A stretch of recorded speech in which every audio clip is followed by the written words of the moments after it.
بسم اللہ الرحمن الرحیم نحمدہ ونصلی علی رسولہ الکریم۔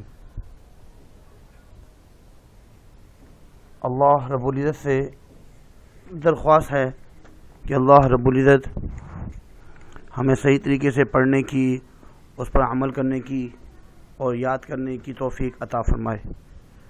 بیٹا، آپ کی اردو کی کلاس شروع ہو چکی ہے، تو اس کو اگر باادب بیٹھ کر سنیں گے پھر تو فائدہ ہوگا۔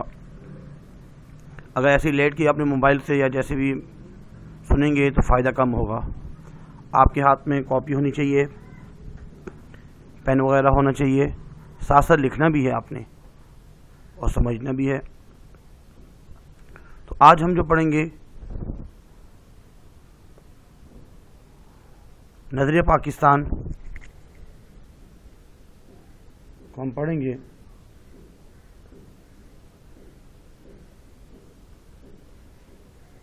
نظریہ پاکستان کا چیپٹر کچھ کلاسز میں تو ہو چکا ہے اور کچھ کلاسوں میں باقی تھا، اس لیے سرسری طور پر تھوڑا سا اس کو پڑھتے ہیں۔ بیٹا، یہ تعارف مصنف جو ہے یہ آپ کی کتاب میں بھی لکھا ہوا ہے، پیج نمبر 39 میں، سیم جیسے یہاں لکھا ہوا ہے ہم نے بھی ویسے یہیں پہ لکھ دیے ہیں کہ ڈاکٹر غلام مصطفیٰ خان جو ہے جبل پور ہندوستان میں پیدا ہوئے۔ بیٹا، تعارف بہت ضروری ہے، مصنف کا نام پتہ ہونا چاہیے کہ نظریہ پاکستان جو ہے وہ ڈاکٹر غلام مصطفیٰ خان انہوں نے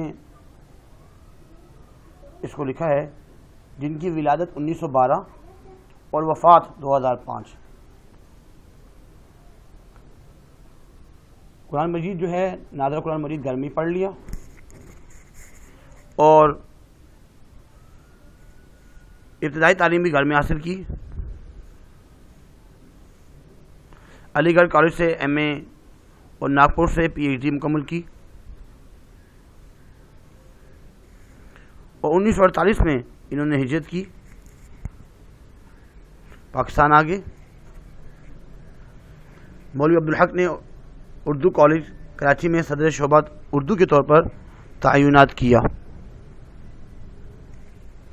آپ بڑے عالم، محقق، ماہر لسانیات، ماہر تعلیم کے طور پر فرائض سر انجام دے رہے تھے اور آپ کو علمی اور تصنیفی خدمات کی وجہ سے پاکستان کے مختلف اداروں نے تمغے، ایوارڈ اور سپاس نامے عطا کیے۔ حکومت پاکستان نے اقبال اور قرآن، ان کی کتاب ہے اقبال اور قرآن، اس پر ان کو صدارتی ایوارڈ ستارہ امتیاز سے نوازا۔ آپ کی تحریر کردہ کتابیں پاکستان کی جامعات میں، یونیورسٹیز میں پڑھائی جاتی ہیں۔ تو اس کا جو تعارف ہے پیج نمبر 39 میں بھی لکھا ہوا ہے، اس میں سے بھی دیکھ سکتے ہیں آپ۔ اس کے بعد پیپر میں آتا ہے یا تو مرکزی خیال لکھیں یا خلاصہ لکھیں۔ تو خلاصہ بیٹا کم سے کم 1-1.5 پیج کا ہوتا ہے، مرکزی خیال کم ہوتا ہے۔ تو مرکزی خیال سے پہلے آپ نے مختصر تعارف لکھنا ہے، تعارف مصنف، اس کے بعد آپ نے مرکزی خیال لکھنا ہے۔ اس سبق میں مصنف نے تاریخی واقعات کے تسلسل اور حقائق کی روشنی میں یہ ثابت کیا ہے کہ پاکستان کا قیام 2 قومی نظریے کی بنیاد پر عمل میں آیا تھا۔ 2 قومی نظریہ کہ ہندو ایک الگ قوم ہے اور مسلمان ایک الگ قوم ہے، ان کا عقیدہ الگ ہے، ہندوؤں کا اور مسلمانوں کا عقیدہ الگ ہے، بہت سی چیزوں میں فرق ہے، وہ بہت سے خداؤں کو ماننے والے اور مسلمان صرف ایک اللہ کو ماننے والے، تاکہ برصغیر کے مسلمان ایک قوم کی حیثیت سے اپنے علیحدہ تشخص اور فلسفہ ملت کو فروغ دے سکیں۔ یعنی برصغیر کے جو مسلمان ہیں ان کے لیے ایک الگ ملک ہونا چاہیے تاکہ وہاں پہ دین کے احکامات کے مطابق اپنی زندگی بسر کر سکیں۔ لیکن بدقسمتی سے ہم اس مقصد اپنی ملت پر قیاس و اقوام میں مغرب سے نہ کر خاص ہے ترکیب میں قوم رسول ہاشمی، مطلب ہم اس میں اس مقصد میں کامیاب نہ ہو سکے۔ مقصد تو حاصل کیا تھا، پاکستان جو بنا تھا وہ تو اسلام کی بنیاد پر، کلمے کی بنیاد پر، پاکستان کا مطلب کیا، لا الہ الا اللہ۔ لیکن ہم نے جو اقوام مغرب ہے، مغرب کی جو اقوام ہیں، اس پر قیاس کرتے ہوئے اور جس مقصد کے لیے ہمیں پاکستان حاصل کیا تھا وہ نہ کر سکے۔ اس کے بعد مشقی سوالات۔ سوال نمبر 1 اس میں لکھا ہوا ہے نظریہ پاکستان کا مفہوم کیا ہے، اور اس کا آنسر جو ہے وہ یہ ہے، نظریہ پاکستان میں اسلامی زندگی اور قدروں کا تصور بنیادی حیثیت رکھتا ہے، جس کی بنیاد اخوت، مساوات، عدل، دیانت، خدا ترسی، یہ میں نے آپ کو بتایا تھا پیج نمبر 44 میں جو لاسٹ پیراگراف ہے، اور لاسٹ پیراگراف کے درمیان جو پہلی لائن ہے، پہلی لائن کے اینڈ میں لکھا ہوا ہے نظریہ پاکستان میں۔ یہ سوال یہاں سے شروع ہوتا ہے اور مثالی مملکت کا نمونہ فراہم کر سکیں۔ یہ پورا جو ہے پیراگراف یہ کوشچن نمبر 1 ہے، اس میں سے بھی آپ جو ہے نا یاد کر سکتے ہیں، لکھ سکتے ہیں۔ اس کے بعد سوال نمبر 2 ہے شاہ ولی اللہ کی تحریک کا مقصد کیا تھا؟ اکبر کے دین الہی کی وجہ سے برصغیر کے مسلم معاشرے میں جو اخلاقی اور معاشرتی خرابیاں لوٹ کر جو آئی تھیں، ان کے خاتمے کے لیے حضرت شاہ ولی اللہ نے باقاعدہ ایک تحریک شروع کی تھی، جسے ان کے بعد ان کے بیٹوں نے آگے بڑھایا۔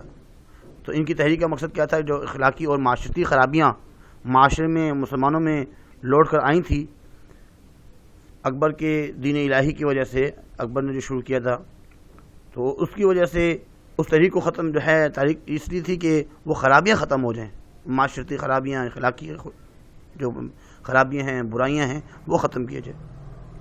اس کے بعد سوال نمبر 3 ہے سر سید احمد خان کا ہندو اور مسلمان قوم کے بارے میں کیا نظریہ ہے؟ سر سید کا دعویٰ تھا کہ برصغیر میں رہنے والے ہندو اور مسلمان ایک ہندوستانی قوم نہیں، بلکہ یہ دونوں اپنے مذہب، معاشرت، معاشی اور تاریخی اور اخلاقی روایات اور پس منظر کے حوالے سے دو علیحدہ علیحدہ قومیں ہیں۔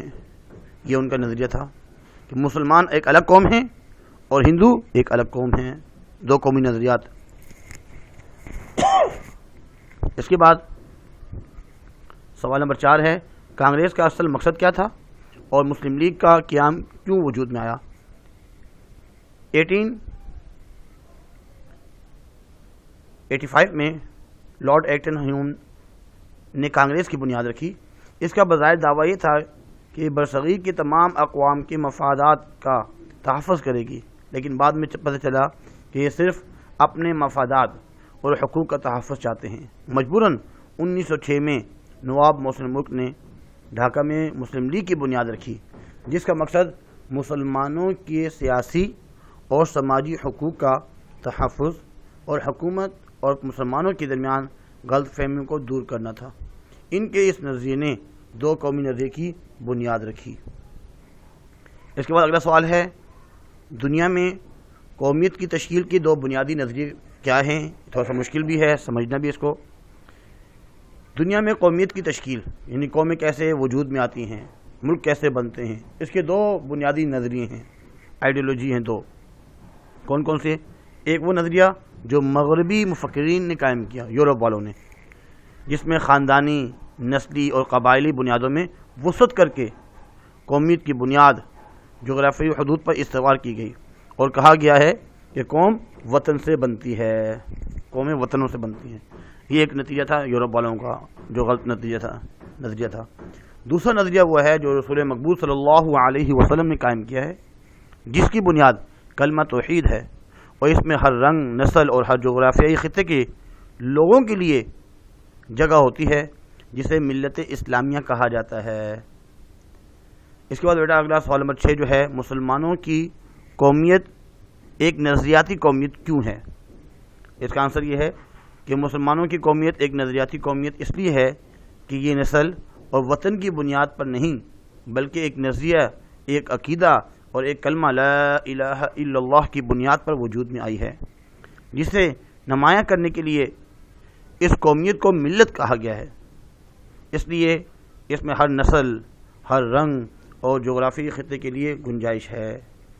وہ تو یورپ والے کیا کہہ رہے ہیں، قومیت کی بنیاد یعنی قوم وطن سے بنتی ہے، لیکن بتایا گیا کہ بھائی ایسی بات نہیں ہے، بلکہ اصل جو عقائد ہے، نظریات ہیں، لا الہ الا اللہ پر جو وجود ہوا ہے، اور اس میں جو ہے نا یعنی قومیت کو ملت کہا گیا ہے، یہ ملت اسلامیہ۔ اس میں ہر نسل، ہر رنگ اور ہر جغرافیائی خطے کے لیے گنجائش ہے، یعنی کسی بھی لوگ جو اگر آنا چاہیں آ سکتے ہیں، اس کلمے کے نیچے اپنی زندگی بسر کریں۔ اچھا بیٹا، اس کے بعد کچھ اس میں اگلا جو سوال ہے وہ یہ ہے کہ سبق کا خلاصہ لکھیں۔ تو خلاصہ جو ہے نا بیٹا ایسا ہے کہ لکھنے میں تو مسئلہ نہیں ہے، لیکن میں نے آپ سے کہا تھا کہ صرف اور صرف آپ نے مرکزی خیال یاد کرنا ہے۔ سوال نمبر 3 اس میں جو لکھا ہوا ہے پیج نمبر 46 میں، اپنے دوست کو ایک خط لکھیے جس میں بتائیے کہ ہمیں نظریہ پاکستان کے تحفظ کے لیے کیا کرنا چاہیے۔ تو نظریہ پاکستان کے لیے ہمیں کیا کچھ کرنا ہے اور پاکستان کیوں بنا ہے، ٹھیک ہے۔ جیسے اس سے پہلے میں نے آپ کو خطوط لکھوائے تھے، تو یہ جو سوالات ہیں انہی سے ملتی جلتی باتیں آپ نے اپنی ورڈنگ میں اپنے دوست کو خط میں لکھ سکتے ہیں، اور اگر خود خط لکھ کر آپ ہمیں یعنی کہ JEE کوچنگ سینٹر میں ارسال کیجئے، انشاءاللہ العزیز چیک کر کے اس میں جو غلطیاں ہوں گی اصلاح کر دی جائے گی۔ اس کے بعد سوال نمبر 4 جو ہے پیج نمبر 46 سوال نمبر 4 یہ ہے، درذیل درست جواب پر صحیح کا نشان لگائیے۔ الف ہے، اسلام کی سربلندی کے لیے کھڑے ہوئے، کون؟ حضرت مجدد الف ثانی، نمبر 2 پہ جو لکھا ہے۔ ب، ہندو نے اردو زبان کے مقابلے میں قائم کی ہندی زبان۔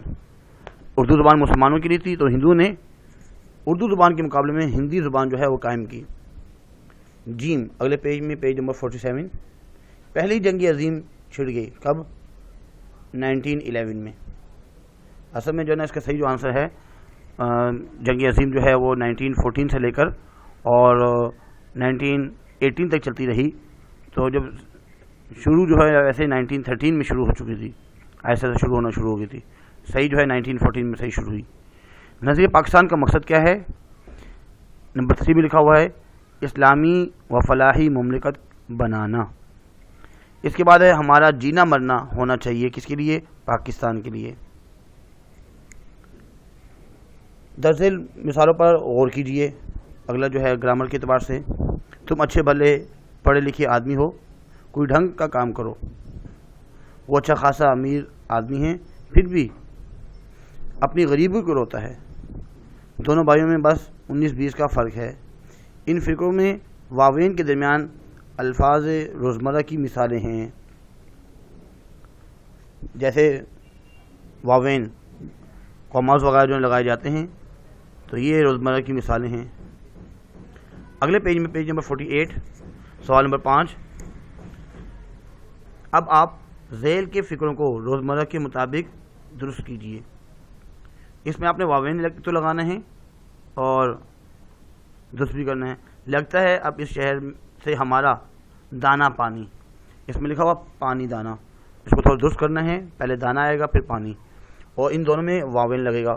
شروع میں سیدھا جو ہے نا قومیں لگاتے ہیں اور بعد میں الٹے قومیں لگاتے ہیں، واوین واو کی طرح ہوتے ہیں، اس لیے اس کو واوین کہتے ہیں۔ ارے بھائی بہت دنوں بعد نظر آئے، کیا حال چال ہے؟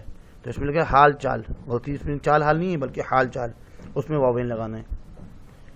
بڑی دوستی تھی دونوں میں، لیکن آج کل کچھ ان بن، اس میں لکھا ہوا بن ان، اس کو درست کرتے ہوئے ان بن لکھنا ہے اور اس میں واوین لگانا ہے دونوں میں۔ اچھا بیٹا، اس میں کچھ جملے بھی آتے ہیں۔ اب جملے کون کون سے آ سکتے ہیں، اس کی تشریح کیا ہے، ذرا یہ بھی سن لیجئے۔ جیسے کہ آپ کو جو ہے نا اکثر ہم بتاتے ہیں کہ بورڈ میں یا تو ایک اقتباس کی، ایک پیراگراف کی تشریح کرنی ہوتی ہے، یا جملے دیے جاتے ہیں، 3 جملے ہوتے ہیں اور 3 جملوں میں سے صرف 2 کی جو ہے نا آپ کو تشریح کرنی ہوتی ہے۔ اس کے جملہ نمبر 1 کون سا بن سکتا ہے، جملہ نمبر 2 کون سا بنتا ہے، ذرا غور سے سنیے گا بیٹا. پیج نمبر 41 اس کا جو دوسرا پیراگراف ہے اس کی لائن نمبر 7 درمیان میں لکھا ہوا ہے. اگر آپ کے پاس جو ہے نا بک سامنے ہوگی نشان لگانے میں آسانی ہوگی. انہوں نے مسلمانوں کو ان کے کاروبار سے بھی محروم کرنے کی کوشش کی اور وہ سرکاری ملازمت پر بھی قابض ہو گئے. اس میں اصل میں بتانا یہ چاہ رہے ہیں کہ 1857 میں جب کانگریس بنی تو ہندوؤں نے مسلمانوں کے کاروبار کو روکنے کی کوشش کی, اسے محروم کرنے کی کوشش کی, اور جو سرکاری ملازمت مسلمانوں کے حصے میں تھی, مسلمان جو سرکاری ملازمتیں کر رہے تھے ان پر بھی ہندو لوگ جو ہے وہ قابض ہو گئے. اور پھر اس طریقے سے انہوں نے کوشش کی کہ ہندی زبان کو بھی ختم کیا جائے اور اس کی جگہ جو ہے اردو زبان کو ختم کر کے ہندی زبان کو لایا جائے. جب جو ہے ہمارے سیاسی لیڈروں نے, علماء نے جب دیکھا تو انہوں نے 1906 میں مسلم لیگ کی بنیاد ڈالی تاکہ مسلمانوں کے حقوق کا تحفظ مل سکے. جملہ نمبر 1 تو یہ تھا, اس کی آپ نے ایسے ہی تشریح لکھنی ہے. بیٹا جملہ نمبر 2 پیج نمبر 43 میں پیراگراف نمبر 2 اس کی بھی لائن نمبر 7 میں لکھا ہوا ہے یہ وطنی, اور لکھا ہوا ہے اور کے بعد آگے لکھا ہے یہ وطنی قومیت. یہاں سے شروع کریں گے. یہ وطنی قومیت جنوبی ایشیا کے مسلمانوں کو تحفظ دینے میں تو بالکل ہی ناکام تھی. یہ اس میں لکھیں گے اور اس میں یہ بات سمجھانا چاہ رہے ہیں کہ جس طریقے سے دو قومی جو ابھی ہم نے کوشچن پڑھا تھا اس میں جو ہے نا آپ نے ساری بات کہ دنیا میں قومیت کی تشکیل کی دو بنیادیں کون سی ہیں. مغربین جو مغرب والے ہیں, مغربی مفکرین وہ کیا کہہ رہے ہیں, جیسے اس میں بھی لکھا ہوا نظر آ رہا ہوگا آپ کو کہ انہوں نے جو ہے نا پہلے جو نظریہ انہوں نے قائم کیا جس میں خاندانی, نسلی اور قبائلی بنیادوں میں وسعت کر کے قومیت کی بنیاد جغرافیائی حدود پر استوار کی گئی اور کہا گیا کہ قوم وطن سے بنتی ہیں. یہ جو وطنی قومیت ہے اس سے جنوبی ایشیا کو کوئی خاص فائدہ نہیں ہوا اور وہ اس سے مسلمانوں کے تحفظ میں تو بالکل ناکام رہی. یہ والا پہلی والی جو سوچ اور فکر ہے ان کی, پہلا جو نظریہ ہے. ہاں جو دوسرا نظریہ ہے جو حضور صلی اللہ علیہ وسلم نے قائم کیا ہے ملت اسلامیہ والا, وہ جو ہے نا مسلمانوں کے لیے فائدہ مند ہوا. اس میں یہ بات لکھیں گے. اس کے بعد آپ کو جو ہے جملہ نمبر 3 پیج نمبر 44 میں لکھا ہوا ہے اس کی پہلی لائن, مسلمانوں کی قومیت کی ایک نظریاتی قومیت ہے جو لا الہ الا اللہ پر قائم ہے. بیٹا اس میں یہ بات لکھنی ہے آپ نے کہ تشریح میں یہ بات لکھیں گے کہ دو جو ہے قومیت, دنیا میں قومیت کی تشکیل کے دو نظریے ہیں. پہلا نظریہ جو مغربی مفکرین نے بتایا کہ قومیں جو ہے وطن سے بنتی ہیں, اور دوسرا جو نظریہ ہے وہ حضور صلی اللہ علیہ وسلم نے قائم کیا جس کی بنیاد کلمہ توحید لا الہ الا اللہ ہے, اور اس میں ہر رنگ و نسل, ہر جغرافیائی خطے کے لوگوں کے لیے جگہ ہوتی ہے جسے ملت اسلامیہ کہا جاتا ہے. یہ بات جو ہے آپ نے کوشچن نمبر 5 اس میں بھی تھوڑا سا لکھنا ہے, پہلے والے میں بھی لکھنا ہے.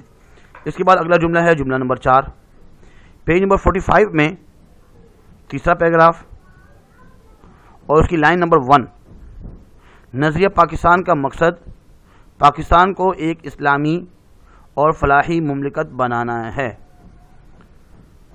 یہ جملہ آیا اور اس کی جو ہے تشریح جو ہے نا آپ لوگوں نے کرنی ہوگی وہ اس طرح کرنی ہوگی جو کہ اس میں جو بات لکھی ہوئی ہے سوال نمبر 1 اس سے ملتی جلتی کہ نظریہ پاکستان کا جو مقصد ہے وہ پاکستان کو ایک اسلامی اور فلاحی مملکت بنانا ہے.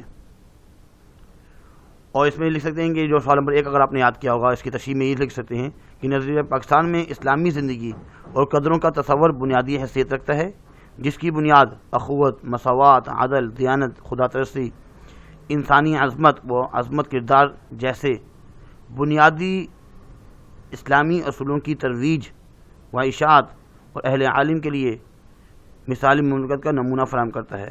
نظریہ پاکستان کا مفہوم برصغیر کے مسلم اکثریتی علاقوں پر مشتمل علیحدہ خود مختار مسلم ریاست کا قیام عمل میں لانا تھا. یہ آپ کا جو ہے جملہ نمبر 4 تھا. تو اس میں 4 جو ہیں وہ جملے دیے گئے ہیں، تو آپ نے اس کو جو ہے یاد کرنا ہے اور کوشش کریں کہ پورا چیپٹر جو ہے اس کو ریڈ کیجیے، اور اسی میں سے بیٹا ایسا ہے کہ کوئی بھی سوال آ سکتا ہے. آج کے لیے بیٹا اتنا ہی کافی ہے. اپنا خیال رکھیے گا. جزاک اللہ. فی امان اللہ. وما علینا الا البلاغ.